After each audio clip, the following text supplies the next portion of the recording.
During the mid-1800s, when gambling was on the rise, it was out of the ordinary to see a woman at the poker table, unless it was Lottie Deno. Born as Carlotta J. Tompkins, Lottie was known for her elaborate skills of hustling and card reading with the help of her dad. She got her nickname after a drunken cowboy proclaimed she should call herself Lottie Dinero, meaning a lot of money in Spanish.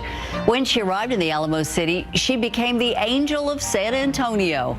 Contrary to popular belief, she kept her manners. She wouldn't allow smoking, drinking, or cussing at her table.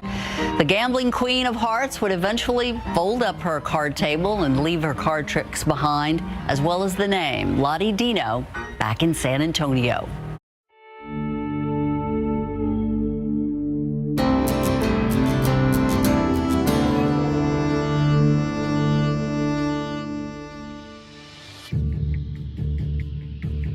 Sheriff Bill Kruger rushed through the door of a popular gambling saloon in Fort Griffin, Texas. He was met with a tense scene: broken chairs, overturned tables, shattered glasses, and scattered poker chips and cards. The air was thick with the smell of cheap tobacco and gun smoke. A flickering oil lamp cast eerie shadows on the walls. Sheriff Kruger took a few cautious steps forward. Amid the disarray, the bodies of two men lay sprawled on the floor. They were motionless. As Sheriff Kruger walked closer to the bodies, he saw that each man gripped a revolver in his hand. Kruger bent down to examine the bodies.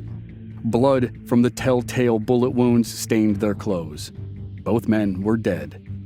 Sheriff Kruger shook his head in disappointment. Skirmishes in saloons like this often turned violent. It wasn't a hard scene to imagine before the throwdown. Kruger and every other lawman in the West had likely seen it hundreds of times. The room would have been full of people. Lively poker and faro games roared at every table. Some of the gamblers were, no doubt, loud and obnoxious. There's always a few of those. Others were likely quiet and reserved, which might have disguised the fact that they were the best players in the room. There would have been shuffling cards and clattering chips, clinking glasses and striking matches. There would have been... The imagery stopped there. Suddenly, the crisp sound of cards being shuffled echoed through the saloon. Sheriff Kruger had assumed he was alone. His eyes darted across the room, and then he noticed a woman at the back whom he'd completely missed. The attractive, red-haired woman sat in the dealer's seat of the only faro table that was still standing. She was putting her cards in order.